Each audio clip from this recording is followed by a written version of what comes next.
The trench collapses faster than you can climb out. 1 second, you are brushing dirt from the corner of a buried wall nearly 3,000 years old. The next, several tons of loose earth break apart above your head and pour into the excavation pit like water. Dust fills your mouth instantly. Someone screams for ropes.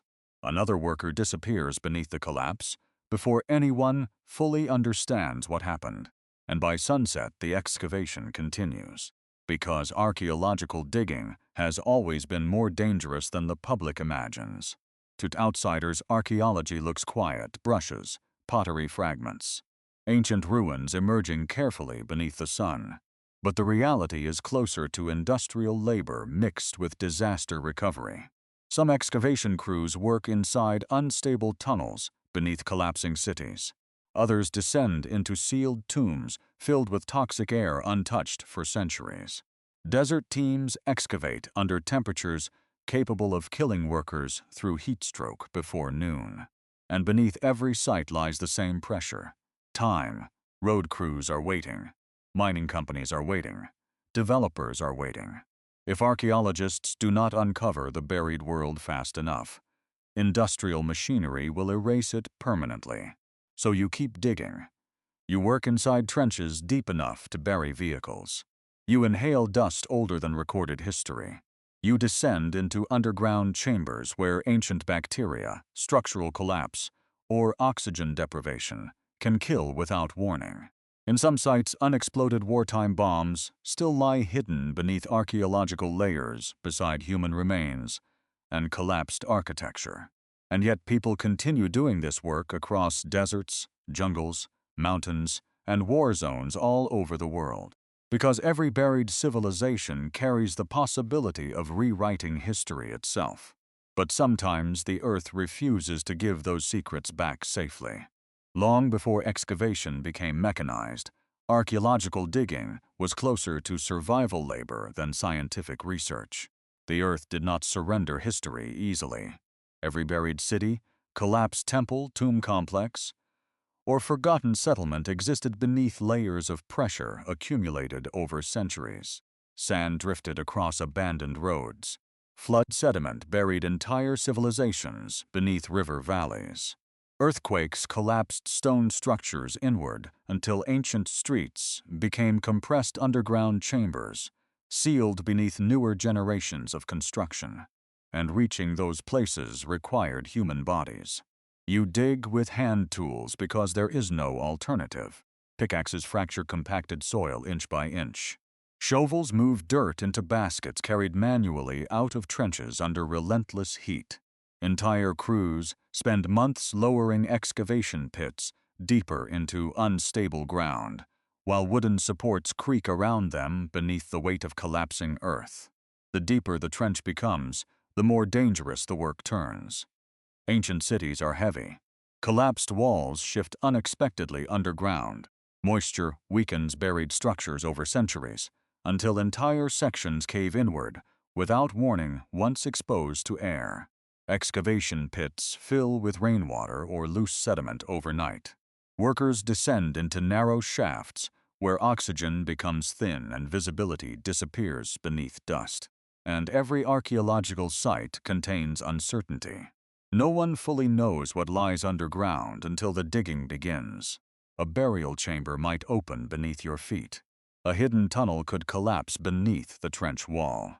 A sealed tomb may contain toxic air untouched for thousands of years. In some regions, excavation crews discovered ancient wells so deep and unstable that workers vanished after descending inside.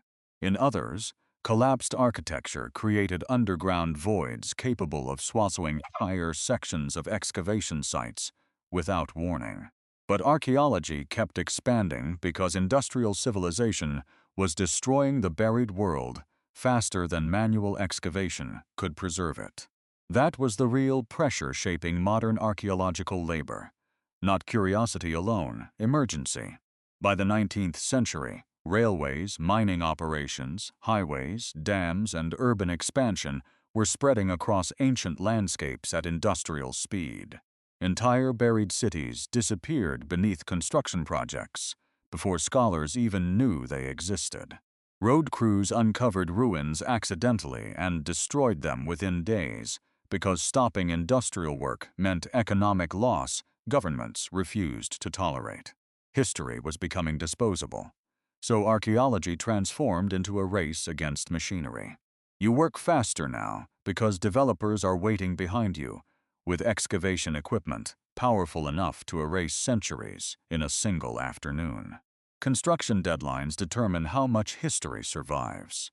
Some archaeological teams receive only weeks to investigate sites buried beneath future highways, pipelines, apartment towers, or mining zones. If you cannot uncover the site quickly enough, the machine arrives. And once the machine begins digging, context disappears forever. This changed archaeological labor completely. Earlier excavation projects often unfolded slowly across years or decades with relatively small crews. Modern salvage archaeology demanded larger teams operating under industrial pressure. Excavators, surveyors, conservators, photographers, engineers, and laborers worked simultaneously across dangerous trenches attempting to document fragile ruins before destruction resumed around them. The work became physically brutal. Desert excavations exposed workers to temperatures exceeding 100 degrees before midday. Jungle archaeology introduced disease, humidity, venomous animals, and terrain unstable enough to collapse beneath equipment. Urban excavation sites buried beneath modern cities added another danger entirely: infrastructure.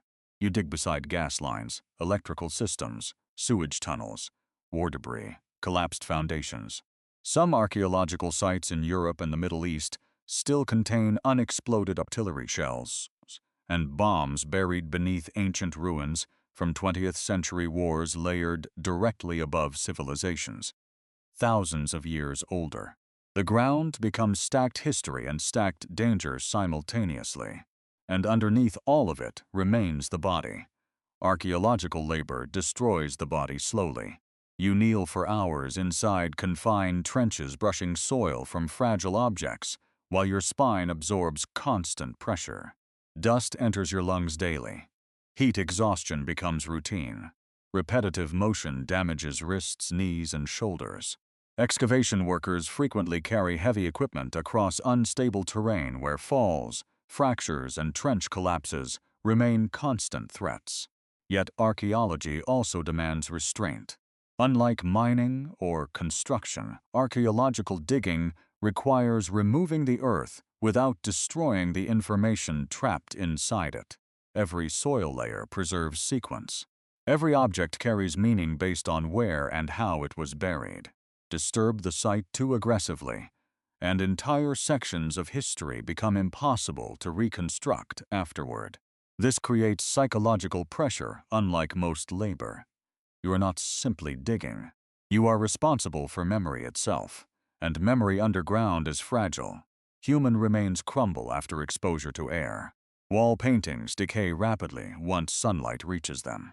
Organic materials preserved for centuries underground begin deteriorating immediately after excavation. Some artifacts survive only because they remained sealed beneath stable temperature and moisture conditions. The moment you uncover them, they begin dying. That is why archaeological digging often feels haunted.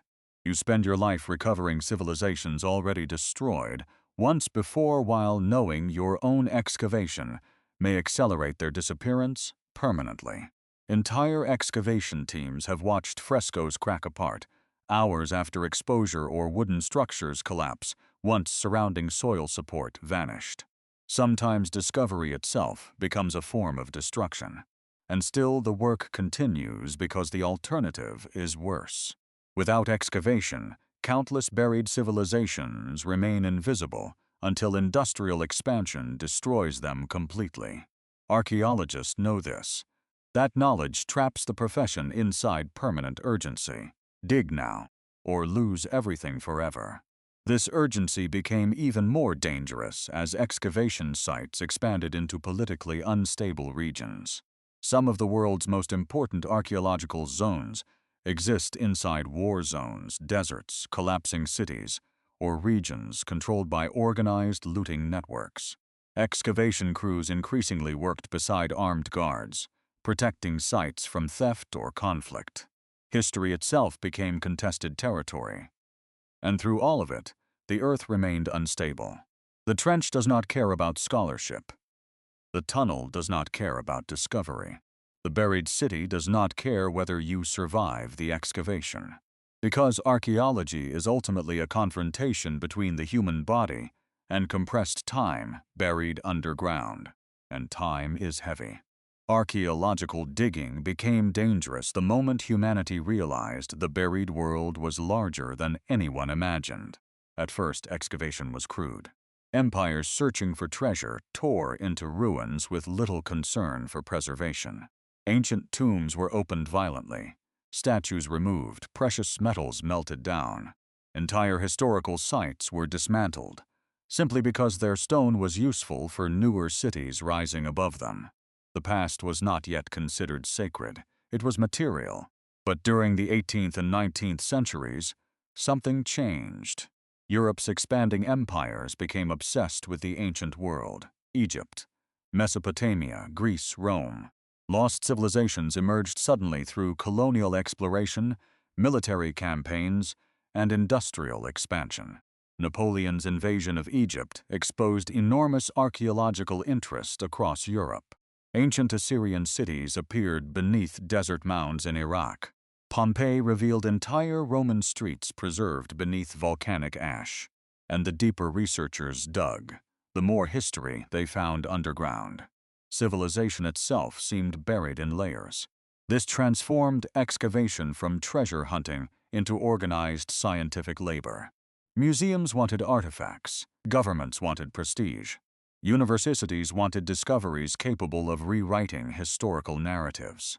Archaeology became a geopolitical competition between empires attempting to control the past itself. And controlling the past required workers willing to descend into dangerous places.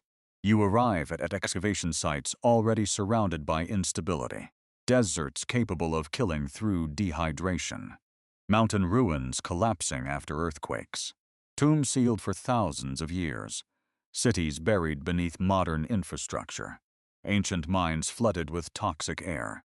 The profession attracted scholars, but survival depended heavily on laborers, engineers, surveyors, trench crews, and local workers performing dangerous physical excavation under brutal conditions. Then industrial civilization accelerated the danger further. Railway construction across Europe and the Middle East uncovered buried ruins constantly during the 19th century. Canal projects exposed ancient ports. Mining operations broke through forgotten settlements. Urban expansion forced archaeologists into rescue excavations operating directly ahead of construction equipment. History no longer emerged slowly. It erupted beneath industrial development. This created the field now known as salvage archaeology. Excavate immediately, or lose the site forever. By the early 20th century, governments and museums were funding increasingly aggressive excavations because modern infrastructure threatened ancient landscapes globally. Entire archaeological teams formed around emergency response excavation projects operating under impossible deadlines. The profession changed psychologically. Earlier, archaeologists could afford patience. Modern excavation crews often could not, and the work became larger than scholarship alone. The discovery of Tutankhamun's tomb in 1922 intensified global fascination with archaeology dramatically. Suddenly, the buried world captured public imagination at enormous scale. Ancient Egypt became industrial spectacle. Excavation sites attracted journalists, investors, politicians, and wealthy sponsors eager for monumental discoveries. But behind the photographs stood labor conditions rarely shown publicly. Excavation crews worked inside sealed tomb systems, where oxygen levels dropped dangerously low. Dust from ancient chambers filled lungs with fungal spores, and powdered organic decay accumulated over millennia. Heat trapped underground became suffocating. Structural instability threatened collapse constantly once sealed chambers were opened, and surrounding pressure conditions changed. The deeper crews excavated, the more unpredictable the underground environment became. Some workers entered chambers untouched for thousands of years, without fully understanding what exposure might do to the human body. Ancient bacteria, mold systems, toxic mineral deposits, and oxygen depletion created invisible dangers difficult to detect before modern safety equipment existed. And still archaeology expanded. Because every discovery suggested larger forgotten worlds remained buried beneath the earth. Excavation technology evolved alongside this obsession. Early archaeological digs relied heavily on manual labor, but industrial equipment slowly entered the field through necessity.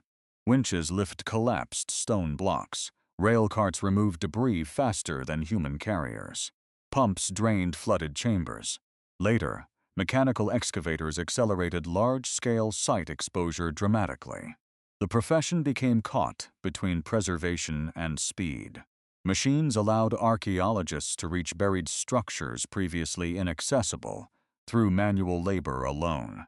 Entire city layouts emerged from beneath desert sediment because industrial excavation could remove overburden rapidly enough to expose architecture before funding disappeared. But the machine also created irreversible destruction. Some of the most infamous archaeological failures in history occurred because excavation advanced too aggressively. Heinrich Schliemann's excavations at Troy cut massive trenches through upper settlement layers while searching for Homeric ruins below, permanently destroying evidence from later civilizations occupying the site. The obsession with discovery consumed context, and context is the soul of archaeology. Every layer underground preserves sequence. Burn layers reveal warfare. Pollen traces reveal climate. Pottery fragments map trade systems.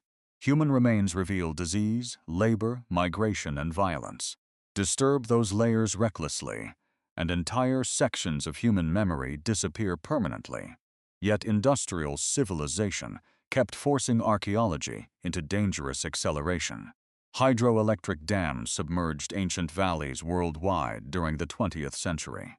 Massive infrastructure projects across Egypt, China, Turkey, Iraq, and South America threatened thousands of archaeological sites simultaneously.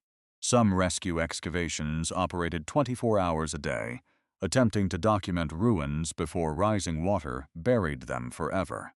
You dig knowing the reservoir is already filling nearby. That pressure changes people. Excavation crews in dangerous sites developed cultures closer to industrial workers or field engineers than romantic scholars. Teams lived in temporary camps near deserts, jungles, war zones, or unstable excavation trenches for months or years at a time. Heatstroke, dehydration, trench collapse, equipment failure, and political violence became occupational risks in many regions, and the buried world itself remained physically hostile. Ancient tunnel systems collapsed suddenly during exploration. Underground tombs flooded unexpectedly. Sealed chambers contained poisonous gases or oxygen-deficient air. In some cases, archaeologists became trapped underground after excavation walls shifted or cave systems destabilized. History resisted excavation physically. By the late 20th century, archaeology had become inseparable from danger, because the most important discoveries often survived precisely where human access remained difficult, unstable, or deadly. Lost civilizations stayed hidden beneath deserts, jungles, collapsed mountainsides, submerged ruins, and politically unstable territories because those environments protected them from earlier destruction. To uncover them meant entering those environments directly. And the profession accepted the risk because buried civilizations carried extraordinary power. A single discovery could rewrite migration history, change assumptions about engineering, reveal forgotten empires, or expose evidence of human catastrophe buried beneath the earth for thousands of years. The deeper archaeologists dug, the more humanity realized how much of its own story still remained hidden underground, waiting, compressed beneath stone and soil, and dangerous enough that retrieving it might kill the people trying to uncover it. Archaeological digging looks delicate from a distance, brushes, small tools, fragments emerging slowly from the soil. But inside the world's most dangerous excavation sites, the process feels more like controlled collapse management than careful scholarship, because the earth is always trying to close again. You begin before sunrise because temperature determines survival.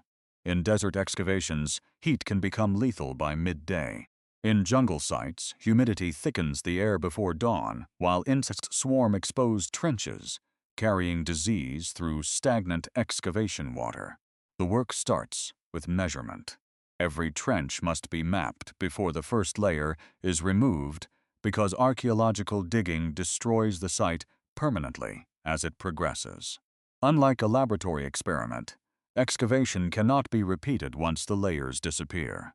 Every movement of soil becomes irreversible, so you descend carefully. The trench walls rise above your head while survey markers divide the ground into controlled grids. Each layer contains compressed time, ash from ancient fires, broken pottery, human bone, roof collapse, flood sediment, entire generations buried beneath one another underground, and all of it is unstable. The deeper the trench becomes, the greater the pressure surrounding you. Soil shifts continuously under its own weight. Moisture weakens buried walls. Ancient timber supports collapse after exposure to oxygen. Excavation crews install reinforcement systems constantly because trench failures can happen without warning. One vibration is enough: a nearby vehicle, heavy rain, improper excavation angles, and several tons of earth begin moving downward at once. That is why archaeological excavation often operates like industrial engineering mixed with bomb disposal. Every layer must be removed without triggering collapse inside structures already weakened by centuries underground. The tools change depending on the site. In open excavations, crews use shovels, trowels, brushes, sieves, and precision cutting tools to separate soil gradually while preserving stratigraphy, the sequence of historical layers beneath the ground. Every bucket of dirt is inspected because even the smallest fragment may contain evidence capable of changing historical interpretation completely. But dangerous sites require heavier systems. Inside collapsed tombs, underground tunnel cities, buried mines, or urban salvage excavations, archaeologists rely on cranes, pumps, scaffolding, ventilation systems, and industrial excavation equipment just to survive access conditions. Some sites become hybrid operations between archaeology and rescue engineering. You descend into chambers where oxygen levels fluctuate unpredictably. Ventilation hoses carry breathable air underground, while structural monitors track vibration through unstable ceilings above. In ancient tunnel systems, crews install steel reinforcement supports beside walls carved thousands of years earlier because collapse pressure increases once sealed chambers reopen. The underground world changes the moment you expose it. Temperature shifts. Humidity changes. Bacteria awaken. Ancient organic material begins decomposing after contact with modern air. And meanwhile you keep digging. Inside sealed tombs, excavation becomes psychologically oppressive. The air smells ancient: dust, mineral decay, dried organic matter trapped underground for centuries. Every sound echoes unnaturally through confined stone chambers. Workers often spend hours kneeling inside spaces barely large enough to turn around, while brushing sediment away from fragile artifacts, one grain at a time. Some chambers contain hidden dangers invisible at first glance. Carbon dioxide pockets accumulate underground in poorly ventilated spaces. Ancient mold systems release spores after excavation disturbs sealed surfaces. Toxic gases from mineral reactions or decayed organic matter gather inside enclosed tunnels. And then there is silence. Many archaeologists describe deep underground excavations as unnaturally quiet once equipment stops moving. The deeper chambers absorb surface noise completely until only breathing and falling dust remain audible. That silence affects people, especially when the excavation involves human remains, because archaeological digging is also direct contact with death at industrial timescale. Mass graves, burial shafts, collapsed cities filled with bodies, ancient plague pits. You uncover skeletons positioned exactly where human beings died centuries earlier. Some still carry evidence of violence: arrow wounds, crushed skulls, burn damage, shackles. Entire disasters preserved underground because the earth sealed them before decomposition erased the evidence. And the work continues around you mechanically. Photograph, measure, document, remove, store. Repeat. In large excavation sites, rhythm becomes survival. Teams rotate through trenches to reduce exhaustion, while specialist catalog finds continuously before environmental exposure destroys fragile materials. Conservers stabilize objects immediately because excavation itself accelerates deterioration. The machine surrounding archaeology never truly stops moving either. Nearby construction crews wait behind temporary barriers. Mining systems operate in adjacent zones. Highway projects continue on deadlines measured in money rather than history. Archaeological teams work inside windows of time industrial civilization barely tolerates. That pressure shapes everything underground. Sometimes excavators remove upper debris layers rapidly, while archaeologists follow immediately behind, documenting exposed structures before deeper excavation resumes. In urban sites, buried neighborhoods may emerge beneath modern foundations, only briefly before redevelopment continues above them. The earth opens, history appears, then concrete returns, and all of it depends on the human body enduring the trench itself. You kneel for hours breathing dust. Your spine absorbs constant pressure from excavation posture. Heat exhaustion builds slowly. Underground humidity destroys equipment and concentration alike. Workers develop chronic injuries from repetitive movement, collapsing terrain, and long-term exposure to excavation conditions. Some never leave the profession physically intact. Yet despite the danger, archaeology keeps pushing into more hostile environments because the buried world is still largely unexplored.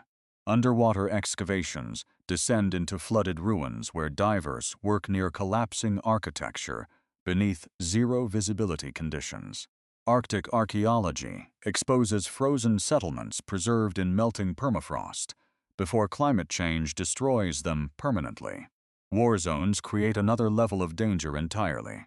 Excavation crews in parts of Iraq, Syria, and Afghanistan worked beside unexploded ordnance, political violence, and active looting networks, while attempting to preserve ancient sites threatened simultaneously by war and industrial destruction. The buried world survives in dangerous places because danger protected it, and archaeology follows history wherever it remains hidden, even if reaching it means entering trenches deep enough to collapse, tombs toxic enough to suffocate, or ruins unstable enough to kill the people trying to uncover them. Because once the earth begins revealing its secrets, stopping becomes almost impossible. The excavation site remembers every mistake. The trench collapse, the suffocation, the worker buried beneath shifting soil while the rest of the crew digs desperately with bare hands because heavy machinery might crush the body before rescue teams reach it. Archaeology rarely appears dangerous in museums, but the ground beneath an excavation site can become lethal within seconds. You learn this quickly. Rain is feared, vibration is feared, silence is feared, because dangerous excavation sites fail gradually until suddenly they fail all at once. The trench wall cracks. Ancient masonry shifts underground after exposure to air. A tunnel ceiling weakened by centuries of moisture finally gives way beneath modern movement, and the earth closes over history again with people still inside it. Some of the deadliest excavation disasters occurred not during war or treasure hunting, but during ordinary archaeological work. Workers excavating ancient underground systems have suffocated inside sealed chambers after oxygen levels collapsed unexpectedly. Others drowned when hidden groundwater flooded excavation tunnels beneath the surface. In desert regions, trench walls hardened by dry conditions suddenly liquefied after rainfall and buried crews before escape became possible. The deeper the excavation, the more dangerous rescue becomes, because archaeological sites are rarely stable environments. They are damaged worlds held together temporarily by pressure and time, and excavation removes both. The human body suffers constantly inside this profession. You inhale ancient dust daily: powdered brick, ash, bone particles, mold spores, mineral residue, decomposed organic matter preserved underground for centuries. Workers spend years kneeling inside trenches under extreme heat or humidity, while carrying equipment across unstable terrain. The injuries accumulate slowly: damaged knees, collapsed lungs, spinal deterioration, heat exhaustion, chronic dehydration. And unlike industrial labor with visible machines, archaeology often disguises its physical brutality behind the image of scholarship. But the trench does not care whether you are a professor or laborer. Everyone bends to the earth the same way. Then there is the psychological weight. You spend years surrounded by evidence of collapse: burned cities, mass graves, human remains abandoned beneath destroyed walls, children buried beside famine debris, ancient violence preserved underground in extraordinary detail. Some excavation crews uncover entire populations frozen at the moment catastrophe reached them. Earthquakes, volcanic destruction, siege warfare, epidemic burial pits. The ground preserves human suffering with terrifying precision once oxygen disappears and time compresses the evidence beneath sediment. And you are the first living person to see it again. That changes people. Archaeologists, working inside dangerous excavation zones, often describe strange emotional exhaustion after long exposure to burial sites and collapsed civilizations. The profession forces constant confrontation with mortality, collapse, and impermanence, while operating under physical danger at the same time. History stops feeling distant underground. It feels unfinished. The machine surrounding archaeology intensified all of this. Industrial excavation allowed humanity to uncover buried civilizations at unprecedented speed. But it also accelerated destruction faster than preservation systems could adapt. Some archaeological sites excavated during the 20th century deteriorated more rapidly after exposure than they had during centuries underground. The earth had protected them. Modern civilization exposed them, and often failed to preserve them afterward. Entire frescoes vanished after contact with sunlight and air. Organic artifacts decayed rapidly once environmental equilibrium collapsed. Excavation crews sometimes watched irreplaceable objects disintegrate physically during recovery because stabilization resources arrived too slowly. Discovery became another form of loss. At the same time, looting expanded globally around exposed sites. Once industrial excavation revealed buried structures, criminal networks frequently followed. Tombs were stripped before documentation finished. Artifacts disappeared into private collections. Entire archaeological zones became targets for organized theft, linked directly to black market antiquities trade. In war zones, the destruction grew even worse. Sites in Iraq, Syria, Libya, and Afghanistan suffered catastrophic damage through looting, bombing, urban collapse, and uncontrolled excavation during political instability. Ancient cities survived thousands of years only to be destroyed rapidly under modern conflict and industrial machinery. Some archaeologists continued working anyway, escorted by armed guards, excavating beside active combat zones, documenting ruins before they vanished entirely. Because the buried world is disappearing faster now than at almost any point in human history. Climate change has accelerated the crisis further. Melting permafrost exposes frozen archaeological sites before decomposition destroys them. Rising sea levels threaten coastal ruins. Desertification alters preservation conditions underground. Fluting destabilizes buried architecture previously protected for centuries. The earth itself is changing around the sites, and archaeology still depends on digging. New technologies have reduced some danger. Ground-penetrating radar, LiDAR scanning, 3D mapping, and digital modeling now allow researchers to investigate underground structures without immediate excavation. Remote sensing systems can reveal entire buried cities beneath jungle canopy or desert sediment before trenches are opened. But eventually, someone still has to enter the ground. Someone still descends into the trench, still breathes the dust, still risks collapse. Because archaeology ultimately remains physical confrontation with buried time, and the buried world is never entirely safe. That may be the final contradiction of archaeological excavation. Human civilization destroys ancient history constantly through expansion, industry, war, and development. Then archaeologists enter dangerous places trying to recover fragments of that history before it disappears completely. The work exists because destruction already happened once, and because it is still happening now. So you keep digging into collapsing tunnels, into toxic chambers, into trenches deep enough to bury you alive. Because somewhere beneath the soil, another civilization is still waiting to be found. And if you do not reach it first, the machine will.